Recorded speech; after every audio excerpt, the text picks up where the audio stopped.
The film begins by showcasing the cityscape of Thessaloniki, Greece, where a man named Victor Radek meets a German journalist named Greta Becker in a hotel room. In accordance with their predetermined arrangement, Victor presents a collection of CIA documents containing potentially devastating information about America. Greta briefly queries how Victor obtained these classified documents, but he refuses to answer. As Greta is in the midst of photographing the documents for her news report, Victor abruptly draws his weapon, expressing his desire to be the one to disseminate the information, and ruthlessly takes Greta's life. Following this incident, news reports suggest that Greta's demise was likely orchestrated by the CIA, given her reputation as a fearless critic of the agency's overseas activities. This sparks protests across Europe, marking Greta as the third journalist to be killed in the span of a month. In response to this tragedy, the Greek Deputy Foreign Minister, Kostas Leonteris, proclaims that the era in which the CIA treated Europe like the Wild West has reached its end. At the CIA headquarters, an agent named Kate is engrossed in reviewing CCTV footage from the hotel where Greta was tragically killed. Victor's actions reveal a high level of skill, having chosen a hotel devoid of CCTV cameras for his meeting with Greta, complicating the investigation. However, Kate eventually spots a suspicious figure trailing 3 individuals taking photos at a train station. Employing facial recognition technology, Kate successfully identifies the 3 passengers' images on their social media profiles, exposing Victor in the background. Without delay, Kate reports her findings to her superior, O'Malley. This revelation astonishes O'Malley, as Victor had supposedly perished 18 months earlier and was renowned as one of the finest former CIA agents. O'Malley discloses to Kate that Victor had once worked undercover as a connection between the Russian mafia and Greece. Meanwhile, a man named Steve Vale poses as a bricklayer while applying for a job at a construction site. Steve heads to a restaurant to order food when O'Malley, accompanied by Kate, contacts him. It is during this encounter that Steve reveals his identity as one of the former top CIA agents. After they explain the situation, Steve finds it difficult to believe, as he had personally witnessed Victor's demise. However, O'Malley presents him with a photograph of a Russian smuggler, previously believed to have died in an accident, but actually killed by Victor approximately 2 years ago during a covert CIA mission. This smuggler's photo was discovered at the scene of Greta's murder, suggesting that Victor intended to expose this secret to the public. As O'Malley recruits Steve once more and prepares to dispatch him to Greece alongside Kate to apprehend Victor, he reminds Steve of their shared responsibility for the chaos caused by Victor in the past. This hint implies that there was a significant history between Steve and Victor. However, Steve initially rebuffs the idea of rejoining the CIA. During a nighttime shift working on a wall, Steve recalls a time when he had a close bond with Victor's family. Suddenly, a bullet whizzes past him, prompting Steve to seek cover. Witnessing armed men in pursuit of him, Steve adopts an offensive stance. Amidst the intense confrontation, one of the assailants discloses that they were sent by Victor. Eventually, Steve manages to eliminate all 3 of the hired assassins. In the aftermath of the events that happened that night, Steve accepts O'Malley's offer the following day and embarks on a journey to Greece alongside Kate, armed only with his carpentry tools. They take a military plane to avoid drawing attention, as Greece has denied entry to CIA agents. During their journey, Kate delves into information about Victor and discovers that his wife, who was pregnant, along with their child, had also met a tragic end. After a few hours, they arrived at the Philippos military airport in Greece and were provided with a military vehicle. During their journey to the hotel, Steve suggested to Kate that they should first make a stop at a building where he was greeted by an old friend named Patricio. It turned out that Patricio had assisted in arranging all the necessary disguises for Steve and Kate, which included clothing, jewelry, cell phones, passports, credit cards, driver's licenses, and even weapons. To add a finishing touch, Patricio provided them with a luxurious upgraded car. With their preparations complete, they both headed to the city of Thessaloniki and checked into a lavish hotel, leaving Kate curious about who was covering the expenses. While Kate was taking a shower, Steve paid a visit to a church he used to frequent with Victor. There, Steve recalled a time when Victor had given him a package containing vinyl records. Subtly, Steve left a phone in the same spot where he used to leave packages for Victor. Following this, Steve met with a CIA agent named Ty in an art gallery. Steve's sudden appearance caught Ty off guard, so Steve explained that if Kostas, the foreign minister, discovered his presence in Greece, he would be arrested. However, what astonished Ty even more was when Steve revealed his purpose for being there to locate Victor, who was believed to be deceased. Steve sought Ty's assistance in locating a man named Sten, a former associate of his and Victor's during a prior clandestine operation. Ty explained that Sten had transitioned from a thug to managing a beach club. Armed with this information, Steve ventured to the club to meet with Sten, only to discover that Sten had become a boss with a group of guards.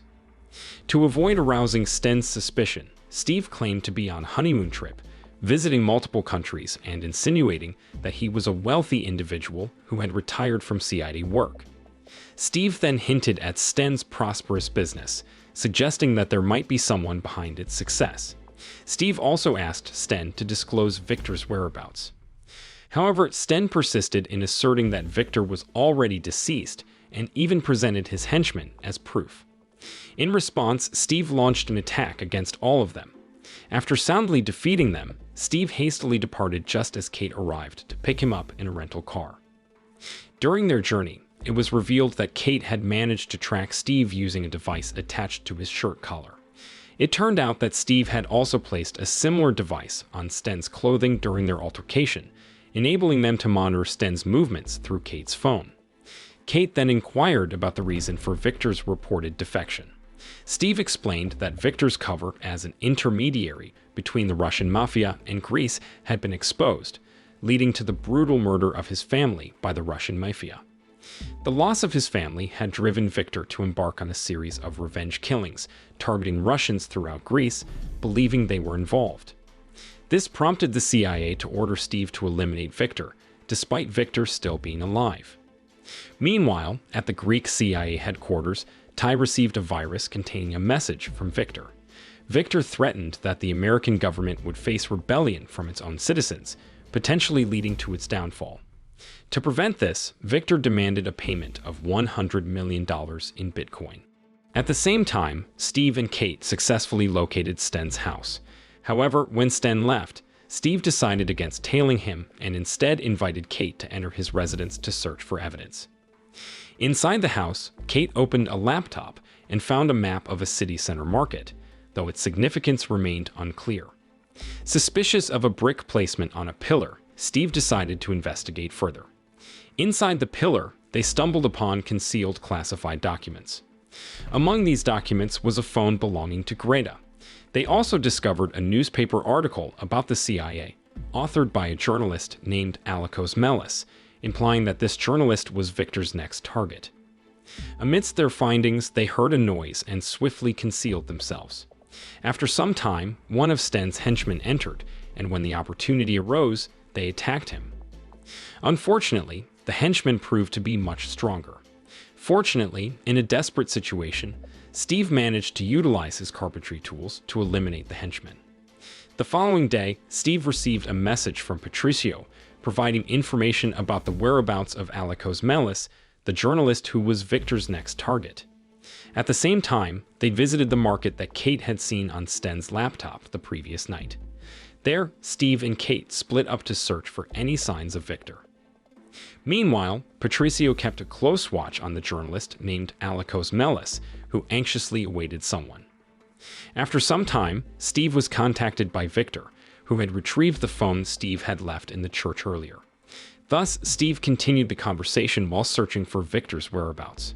Steve reminded Victor of their agreement, wherein he had allowed Victor to go free, expecting him to disappear indefinitely. In that moment, Steve spotted a man who bore a resemblance to Victor, walking and talking on the phone. He decided to pursue him. Here, Victor's motivation for revenge against the Russian mafia was unveiled, but he still sought to identify the CIA operative who had exposed his cover. He intentionally targeted journalists who wrote about the CIA to implicate the agency. Victor also confessed to dispatching 3 hired killers to eliminate Steve previously, because Steve knew but concealed the identity of the person responsible for exposing his cover.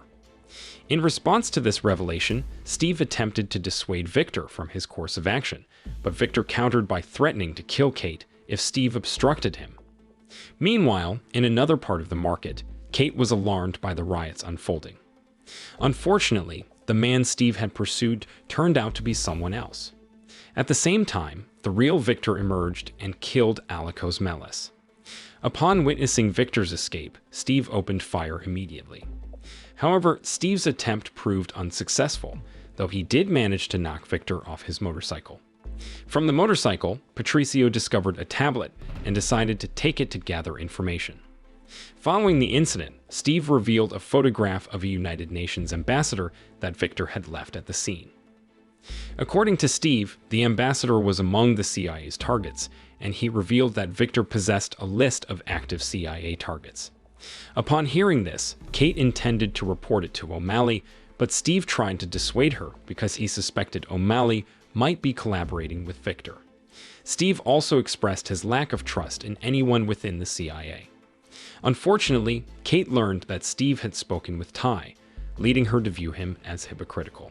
Afterward, Steve recollected a moment when Victor had disagreed with one of their missions, which involved assassinating a politician.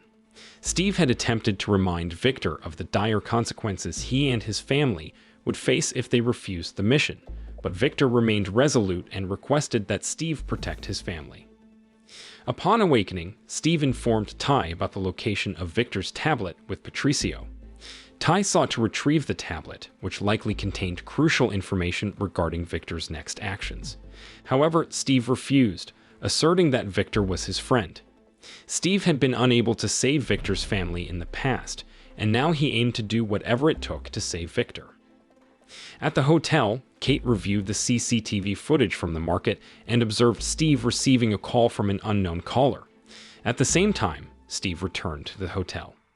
Kate voiced her suspicion that Victor's motivation wasn't solely about money, but rather a desire to punish the CIA. She speculated that the money Victor demanded was intended for someone else. However, Kate was perplexed about why O'Malley had sent Steve if he were working with Victor, leading her to cast suspicions on Steve. Upon checking Steve's phone, Kate found a missed call and suspected it was from Victor. She also suspected that Steve might have allowed Victor to escape, a suspicion that Steve didn't deny, although his reasons differed from what Kate believed. On the second night, they visited Patricio's place and grew suspicious when Patricio didn't respond to their phone calls. Upon investigation, they were horrified to discover Patricio hanging lifeless in a gruesome manner. Realizing it was a trap, Steve asked Kate to disarm the trigger before lowering Patricio's body. From the bag attached to Patricio's body, Steve found only a bomb, with Victor's tablet missing. This immediately heightened Steve's suspicion that Ty might be involved because she had previously informed them about Victor's tablet being with Patricio and believed that Victor had come to kill Patricio. At the same time, Sten and his gang entered the building, intending to eliminate Steve and Kate. As a result, a confrontation became inevitable. After dispatching a significant number of Sten's henchmen, Steve ultimately surrendered when faced with the laser-sighted weapon of one remaining gang member, while Kate had been taken hostage. Therefore, Steve requested Sten to release Kate, and he would surrender himself. Sten agreed to the request. Kate initially refused to leave, but Steve insisted, fearing they would both die. As Kate left, Steve began to approach Sten's group. Unexpectedly, the person who had tossed the bag filled with explosives disappeared, along with Sten and his henchmen. Seeing Steve emerging from the burning building, Kate was delighted, as she had not expected her partner to be so resilient. During their departure, Steve revealed to Kate that he and Victor had been assigned to eliminate Costas. However, both of them had refused to carry out the task and had decided to withdraw. This had triggered the CIA's anger, which ultimately exposed Victor's cover to the Russian mafia. With Patricio's death, Steve now considered Victor beyond salvation because Victor had callously killed Patricio, their own comrade. Therefore, Steve decided to eliminate Victor. After some time, Kate received a message from O'Malley stating that the CIA was willing to pay $100 million to Victor. The next day, O'Malley arrived in Greece and summoned Steve and Kate to meet him. O'Malley explained that Victor had requested Kate to make the delivery, and if someone else did it, the deal would be canceled. However, Steve rejected this request out of concern for Kate's safety. Unfortunately, O'Malley abruptly terminated Steve from the CIA. In response, Steve remarked that O'Malley's decision clarified something. After Steve left, O'Malley handed Kate a flash drive containing Bitcoin and instructed her to go to the location specified by Victor.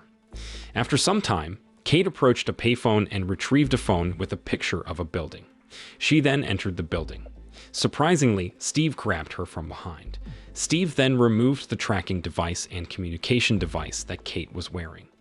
Next, he handed her the car keys so that Kate could wait outside and asked for the flash drive containing the Bitcoin. Afterward, Steve went to search for Victor's whereabouts, only to find a laptop on the table.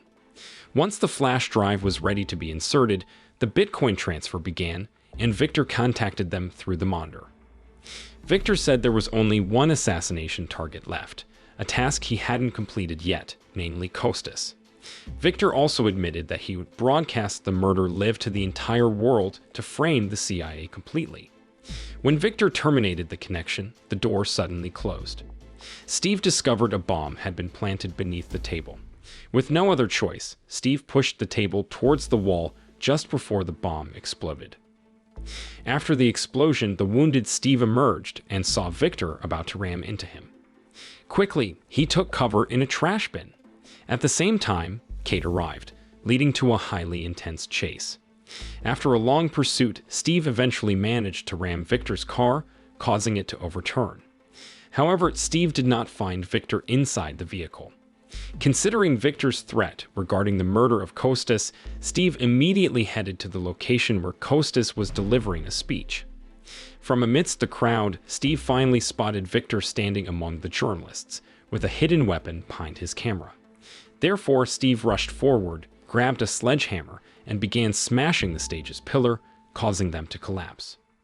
Unfortunately for Victor, he was incapacitated and fell helpless due to the fall. Here, Steve apologized for not being able to protect Victor's family and asked him to surrender. However, due to Victor's suspicious movement, Steve reflexively fired his weapon, killing Victor, who had actually taken a single intact photo. Amidst all this, the police suddenly shot Steve. Sometime later, Steve woke up in the hospital and found Kate and O'Malley waiting for him. Kate informed him that Victor's tablet had been found in the car, but not the Bitcoin. O'Malley stated that they didn't care about the Bitcoin because the most important thing was that Kostas believed he was saved by the CIA, preventing World War III from happening. O'Malley also told them that they had found Victor's statement claiming to have killed Kostas on behalf of the CIA. Moreover, they had discovered Victor's entire hit list, further supporting the evidence that the real culprits were not the CIA. After O'Malley left, Kate expressed her suspicion to Steve that O'Malley had taken the Bitcoin. Steve claimed that individuals such as O'Malley have a deep passion for politics, which she won't comprehend. Therefore, Steve couldn't fight an enemy he didn't understand, implying that he didn't want Kate to cause trouble with O'Malley. At night, Ty was getting ready to leave her apartment when Steve suddenly showed up, surprising her. She had mixed feelings about his unexpected visit, and Ty told Steve she was planning to leave town to take a break from everything that had happened recently. While Steve was trying to play a vinyl record, he noticed another vinyl record given to him by Victor. Steve remembered that Victor always listened to music from that specific vinyl record, making him realize that Victor had met with Ty. After some time, Steve spotted a group of men arriving in 2 cars and heading towards Ty's apartment. Ty had her gun pointed at Steve all along. It was then revealed that Ty was the one who had provided Victor with the hit list in exchange for $100 million in Bitcoin. Victor had cleverly blackmailed the CIA to get the money, which explained why the Bitcoin wallet was never found on his tablet. Ty's cover was blown, but she calmly left Steve because the men who arrived were her hired assassins. As soon as Ty left, Steve retrieved explosives hidden in one of his vinyl record collections. He placed the explosives in an oven he had turned on earlier and then took cover on the balcony. The oven made a noise, and when it was opened, it exploded, taking out the assailants. The explosion also threw Steve in front of Ty, who was about to drive away. Kate appeared and aimed her weapon at Ty. Instead of surrendering, Ty accelerated her car toward them, and Kate had no choice but to shoot and eliminate her. Steve understood that Kate had made the right choice, even though it was a tough one. As a result, Kate was not allowed to enter Greece anymore. She confronted O'Malley and told him about Ty's involvement in the murders committed by Victor. Surprisingly, O'Malley didn't fire Kate. Instead, he promoted her. However, Kate decided to turn down the promotion and leave the CIA. It seemed like she took Steve's advice to heart, not wanting to deal with O'Malley, who was at the center of all the troubles in Greece. O'Malley was the one who had exposed Victor's cover to the Russian mafia, leading to the tragic death of his son and wife. In the final scene of the film, Steve went back to his old job as a bricklayer and finished the work that had been put on hold. Moral lesson from the story: never trust a vinyl record with your hit list, or you might end up with explosive surprises and a career change in bricklaying. Be careful with your music choices.